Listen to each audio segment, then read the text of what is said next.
Today we're going to talk about customizing Samsung Android. Samsung is a little bit different than just plain Android because Samsung adds a few other things to it that aren't normally available with Android. So why customize? We'll answer that question. We'll take a look at Samsung and I'll explain a little bit about why it's different than just plain Android. And then I'll demonstrate about a dozen different settings that you can get to and customize things that might be helpful to you. So why would you want to customize a device? Well, you make it easier to use, of course, make it a little bit faster to access things that you might want to get to more quickly, and just maybe style and decoration to make it look the way you want it to look and customize the appearance for whatever you hope to do with it. Now, one thing about Samsung has their own add-on functionality they put on top of Android. They call it Samsung One UI, and we're currently at version 7. So that's what I'm going to be demonstrating. UI 7 may not be available on older phones or less sophisticated models of Samsung. I have an S23.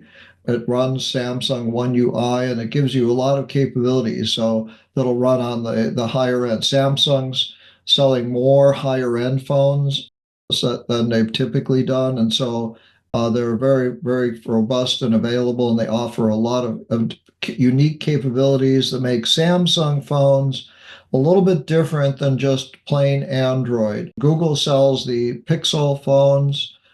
They're really good. They run Android and they're very capable, but Samsung customizes a lot of its capabilities. So now you should be able to see my screen here. And I have my Samsung unlocked. I'm just projecting it. I have my home screens. You can see I've got a couple of different dots here, and I can swipe back and forth and do a few things here on it. What I'm going to be looking at is the settings function here. The settings function changed a little bit. It used to be that you'd have to swipe down twice from the top of your screen to get to settings. Now, they've put it very prominently here, and they've changed that view a little bit.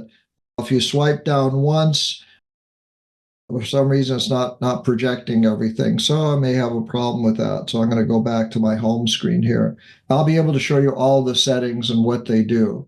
So I'm going to tap on the settings icon, and the settings icon brings in a lot of information. One of the things that you have is you have something called a lock screen and AOD.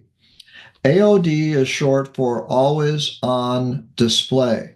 And that when your phone is locked, that is the display you see when it is locked, and you can change how it looks. So you have the ability to adjust your screen lock and biometrics. I turned off face recognition so that I could do a few things here during this demonstration, but in screen lock and biometrics, that's how you would manage and control whether you use face recognition or fingerprints or other types of, or your PIN number. That's one of the settings that are there that's available. But what we're going to be looking for is, if we scroll down here, we'll see something called Edit Lock Screen. And if I tap on Edit Lock Screen, it brings up the ability to edit the lock screen. Now, your lock screen is what appears on your smartphone when it is locked. Okay, it's kind of asleep a little bit, but you have the ability to change virtually everything on here. So you can change a clock here, and you have choices. When you tap on it, you have some handles that give you the ability to adjust the size, move it over to the left or right a little bit, and adjust its position. You can adjust the side by moving these handles and moving them in and out to adjust the side, just like you're grabbing a graphic image. But you also have the ability to change the font, the color, and what's called the style. So if I'd rather have a clock face that's a digital clock face, I can use that. I can use this one that has the time and the day displayed like that. The one I had was this one. I could have it displayed as a calendar. So you have a lot of options here available depending on what you prefer having on your lock screen. And the always on display will display it when it's active. Okay, so that's one thing about your lock screen that you can adjust.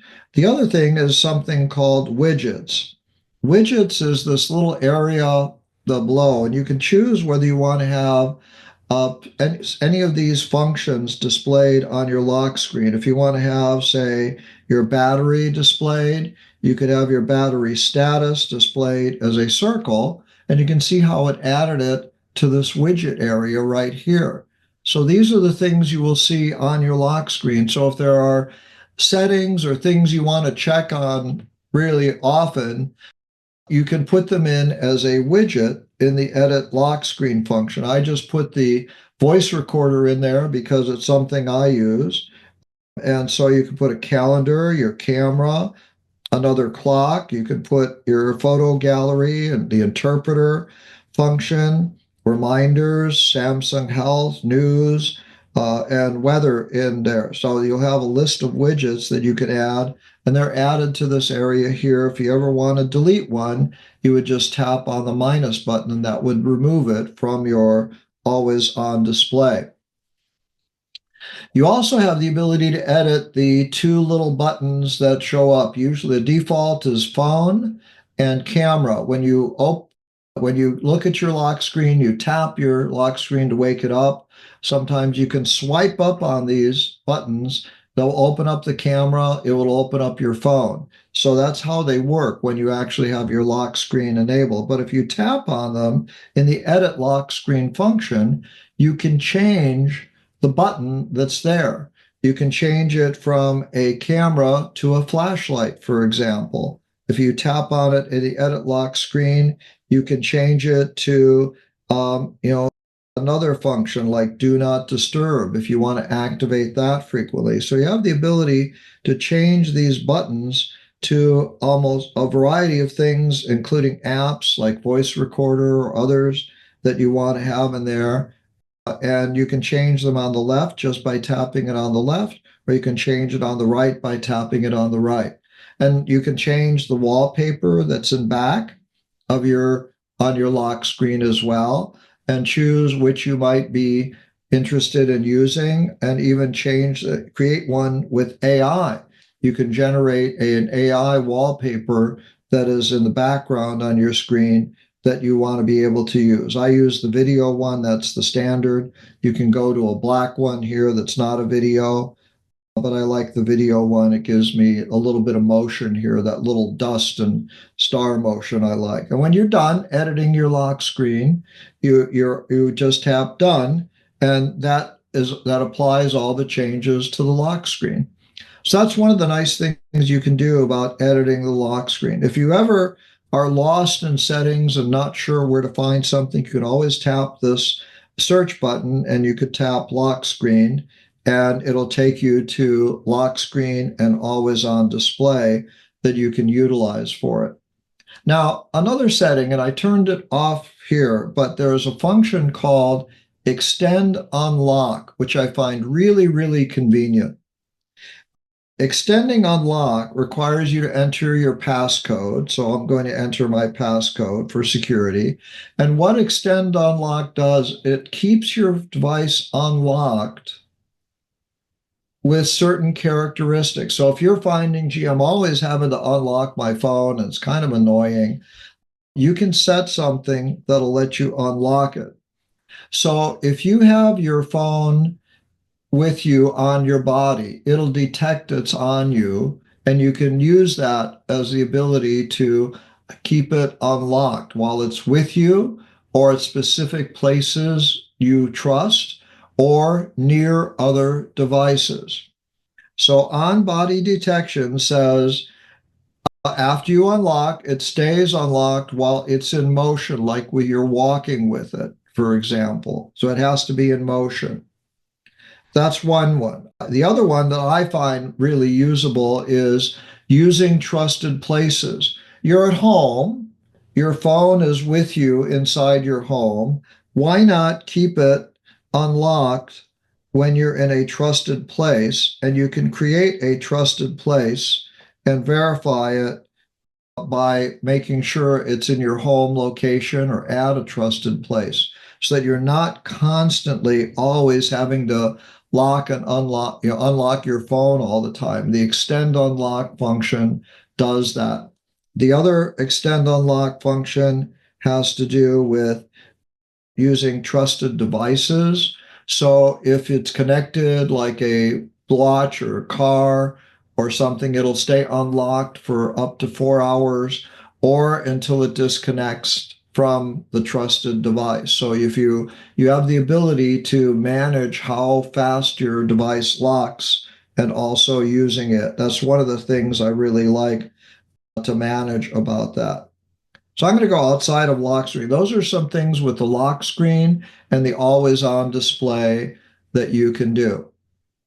Now, your home screen can be edited as well in the settings, which is one of the easiest ways to find it, but you can long press on your home screen. And if you long press on your home screen, I was using my finger and holding down on my home screen, you bring up some options to edit. Okay, so you can edit the wallpaper and style on your home screen. You can edit other things with it as well. So I'm going to go back to my home screen here, tap on edit. You can edit what they call themes. With the Galaxy, they have a lot of themes, and some of these are paid. A lot of them are. So if you want a particular theme you want for on your home screen that's available as the background image, you can do these, and they have featured and top, and you can see you're going to have to buy them typically with what you might have to pay something for some of these themes, but it's another way to create some decoration on your device if you're interested in using that. The other thing you can do is add widgets to your home screen. So just like you could add a widget to your lock screen, you can add a widget to your home screen. And a widget gives you the ability to see some information that's inside an app as opposed to just seeing the app icon. So for example, on an app icon like YouTube Studio or Calculator or Apple Music like this, it's just going to show the app icon. If I want to make it a widget, I can choose to see the what's playing option here and add that widget to my home screen, and that it'll give me the ability to see that it's on there, and I can use it whenever I'm playing and using that widget. This weather icon area that I have here, that's a widget I added for the weather so that I see the weather, more information about the weather when I open up my home screen. And I added a Google search bar to my home screen. So you can add widgets to your home screen. You can press and tap and hold. You can see what apps have widgets available. So if you're going to something really fast, again, you could have it, you only have a little bit of space on your lock screen, but you have the ability to put many more things on your home screen if you want to. And then there's also the settings button, which takes you to the home screen settings. Now you could go to the settings icon and go to home screen, and you'd find this view exactly the same way. In fact, I'm going to do that. I'm going to go to my homes view. I'm going to tap the settings icon. And if I go to home screen, you'll see it's exactly the same. So you can get to it both ways. You can adjust the size of the app icon by moving this slider. You have three choices: small, medium, or large. So if you're finding it's hard to tap an icon because they're so small, you can make them larger. If you don't, you can choose whether you want labels to be displayed or not. You can choose the layout of your home screen and keep things organized by showing them. You have a home screen, and when you swipe up, you get to the app screen. That what is the app screen that's available. And you can change the size of the grid.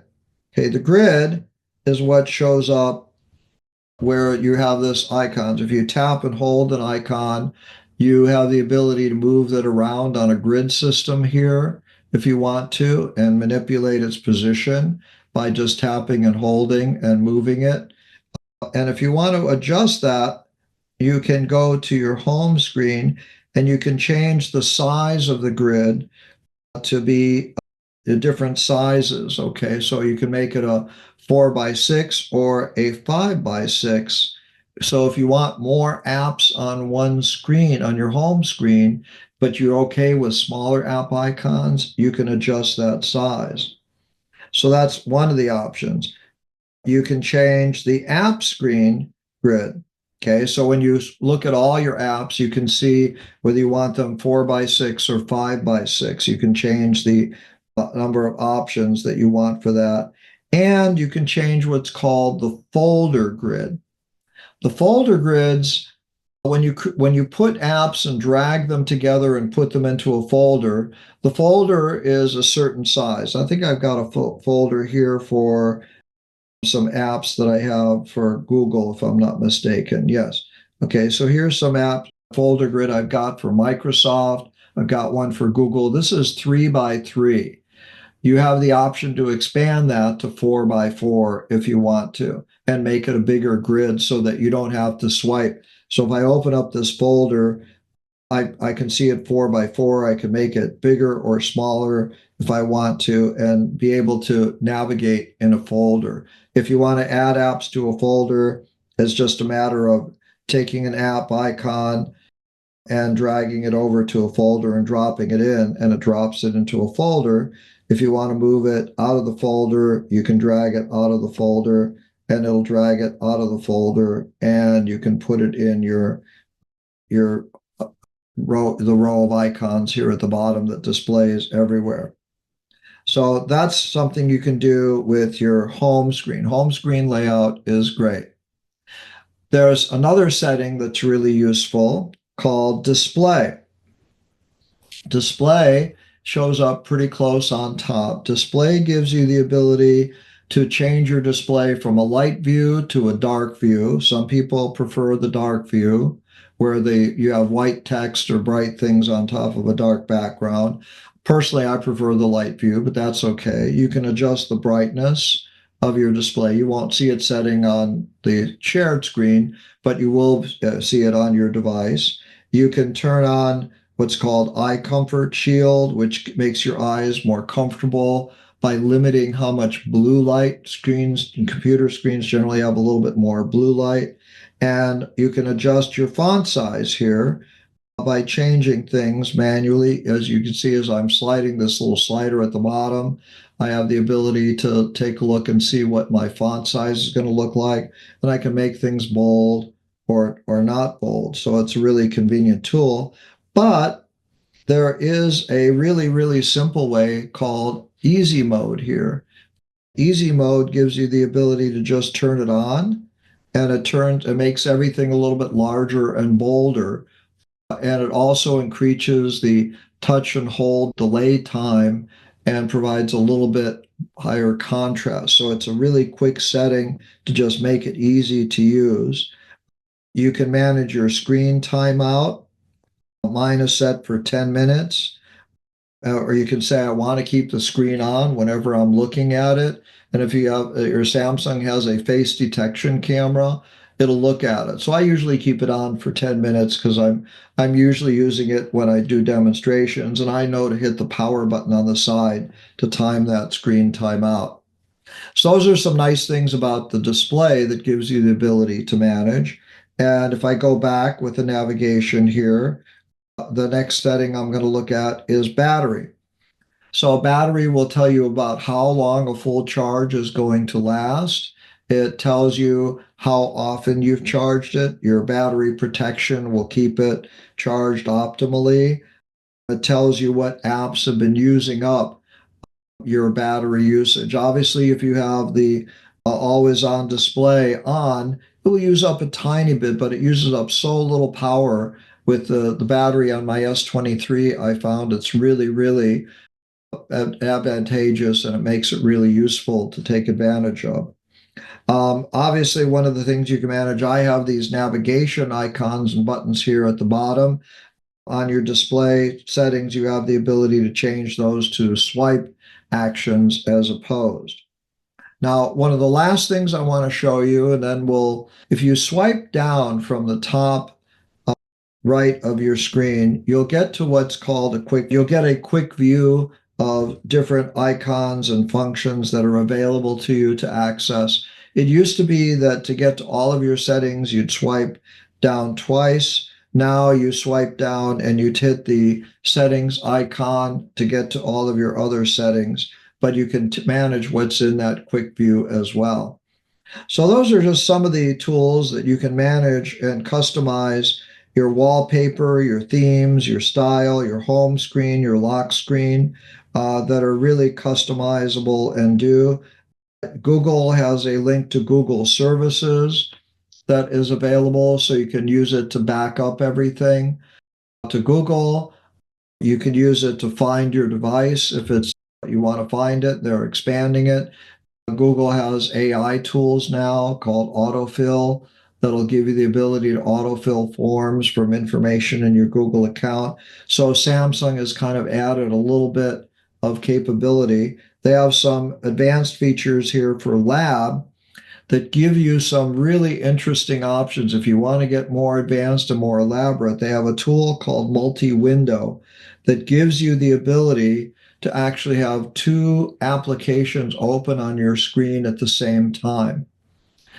So that if you want to use multi-window, I'm going to tap for it for all apps here.